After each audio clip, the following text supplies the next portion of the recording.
Tyler Tashman with the Des Moines Register here, joined by a special guest. I'm gonna give a little bit of an extended intro, hopefully to do him justice. But so we have here former rebuff Brave, we have a rodeo participant, Iowa Hawkeye, Golden Gavel winner, which for those that don't know, is the media award given to a Iowa football player each year.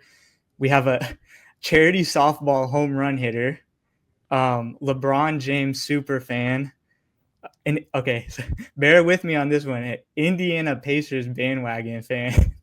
Uh, we have a unanimous consensus All American, and now a member of the Baltimore Ravens 53-man roster, Jay Higgins. How are you doing? That the home run at the softball event is the one I'm most proud of. Okay, I'm pretty I good, thought pretty good. no, I thought you were gonna give me grief for the bandwagon Pacers fan. So let me. So I need to give a little backstory. So whenever like we would talk after media availability or what have you, like I know Jay was a Lakers fan, so it'd be like, is JJ Redick the guy? Is JJ Redick the coach? Meanwhile, not a peep about the Pacers until they're making their playoff run, and I see him at the charity softball game, and all of a sudden it was Tyrese Halliburton and stuff. So I went to the game when they played Milwaukee, and that's okay. when it started. I think it was like game 5, something like that. So that's when it started. You know, Even I'm a that is your I'm hometown a guy team though. though. Yeah, so That I is get your to hometown. I wanna so there was a video the Ravens posted. It was pretty cool. I'm obviously not gonna show it on here. I don't want to get copyrighted or anything, but it was of the GM letting you know that you made the 53-man roster. And so in that video, you said you start questioning, is this really what I'm supposed to do? Am I really supposed to be a football player? And this was after going undrafted. Like this, you're talking about after you went undrafted. Can you just like kind of just take me into your mind a little bit of like you have a great career at Iowa, don't get drafted, but like where's your mind kind of at that point? Yeah, it was a hard time. It was a dark time because obviously at that point, um, there's nothing you can really do at that point. Like during your football career, there's stages where it's out of your hands. And I felt like in college, like I did everything I possibly could have done. They gave me, great rewards and accolades at the end of the season. And so I was at a spot where I couldn't play another snap. I couldn't do anything else to help my case. And all you get at the time was like negative feedback. So I just, I had to be real with myself. As you know, like the NFL is not going to stop playing because Jay Higgins didn't get drafted. And so I knew, that was a real situation. So I was trying to figure out what I was going to do, like what was my next step going to be, what was my next pivot, instead of just, wishing what could have been and, wondering why things didn't work out the way I thought they would work out. So that's honestly where I was at, in my head. And one of the other things you said in that video was like, "Am I as bad as article or as all the articles say you are?" Like, how? Because obviously it's the numbers at Iowa, and you said like put on the film, right? But the combine, like that's not your strength. Like the measurables, that's like how much do you actually look into like what evaluators were saying or like what people were writing about this and that? Like, did you look a lot into that or? Well, I think it was really just the feedback with my agent. I mean, if you go off film, I thought I was definitely going to get drafted. Then obviously my agent is talking to teams, so he's giving me back the feedback, just like what teams are saying. And I was just like, does what I do on the field not matter? Like, does that are we not looking at that? So that's really where that came from. And then there's so much time between your last college football game and the draft that everybody's gonna put out an article, everybody's gonna put out a paper, just to fill that time. And you got, guys who are telling you how you play and telling you what a linebacker should play when they write their papers and their reports. So Take me through the kind of training camp, preseason, stuff like that. Your first preseason game, you have a pick against the Colts, but like you're basically, I mean, I'm sure you know you're battling for a roster spot, kind of fighting for your life. Like what is that kind of experience like for you? yeah, it takes you back to square one. Like everything you did before doesn't amount to anything here at this level. Everybody starts at a blank slate. Then you have guys who've proven they can do it in the NFL. You have young guys who are at the start of their career. Then you got rookies like myself who are at zero. With you're just looking to gain trust from coaches and your other teammates. But we just had such a talented roster. I mean, there's 90 dudes that show up to camp, and quite honestly, a big number of those 90 can all play in the NFL. It's just the slots, like it's a numbers game, and that's the first thing I learned was there's only 53 spots, but there's about 80 guys who are just as good to be on that 53-man roster. So that was the first thing I learned was it's going to be an uphill battle. But I think if you try to jump to the end and you try to do the numbers in your head and figure out how things are going to work and if you'll make the team, it kind of just takes you away from taking it one day at a time. And I think the best thing you can do is go out there, have the best practice you can possibly have. And then camp, you need to do that a lot of days in a row. And that's the big thing is camp is be consistent. Everybody's good the first 4 days of practice. Like everybody can go out there, fly around, hustle to the ball. Everybody can do that. But like day 16, day 17, and then, day 21, day 25, we got shoulder pads and pants on. It's like, are you the same guy that you were that third practice? So I think that's like the biggest part of camp. So I guess like the night before cuts and like as it's kind of getting closer to that point, just like walk through what that's like. What were your emotions like? And then, we got to see the video obviously of you being told, but like just kind of walk me through maybe like the 24 hours or so, just like kind of leading up to that point. Yeah, yeah. I'd say the difference between college and NFL, like this is a business. It's a business on the Ravens side, on the play, like the team side, and then the players also are their own business. So, I mean, it's conversations with your agent. You're trying to figure out what your team's going to do, and then kind of make a plan off that.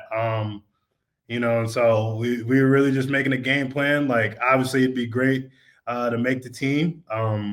I understood, like, again, at that point in my career, there was nothing else I could do. I already played 3 preseason games. I practiced, I practice every day at camp.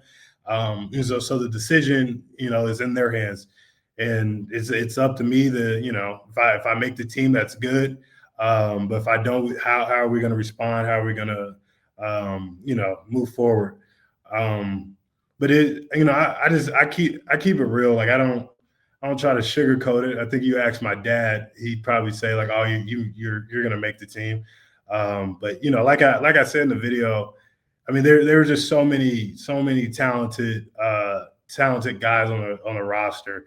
And so I would have been understanding if I didn't make it. There are so many guys who are deserving to make the team. But definitely happy that my name was on that 53-man roster. And I think the most important part is like it says initial 53-man roster.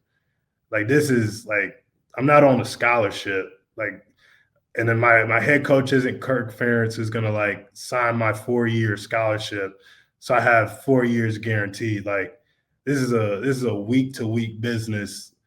And then I'm on a Super Bowl team. So it's like if you're not helping the team win, like there's no like we feel for you or we're gonna keep you around because you like this is a business. And so it's like, yeah, you're on the 53, but I haven't played any games yet. So it's like, I mean, yeah, it's cool, but it's like there's nobody's played a game.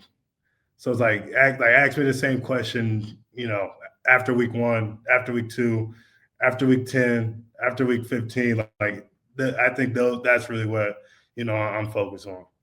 We can schedule weekly calls if you want to go through every week. I don't know if you I want to was do that with me though.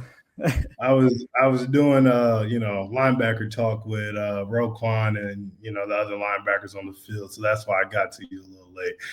Nah, you're But once every 3 months might be okay. all right. We might be able to set that up. Something I noticed though, so on the back of your jersey now it says Higgins the fourth. At Iowa, it was just Higgins. Like what went into that decision? What made you kind of change things up a little bit? So when I when I got there freshman year, I put that on my sheet to put on my jersey, and then they never got it done. So I was like, all right, it's cool. And then it turned into like, all right, I'm going to put it on there when I earned it. And then I didn't really feel like I got to that point. So then when I got here, I was like, all right, like I earned it. So What I had to earn the fourth. But I think everybody at Iowa knew who my dad was, so I don't think that was a problem.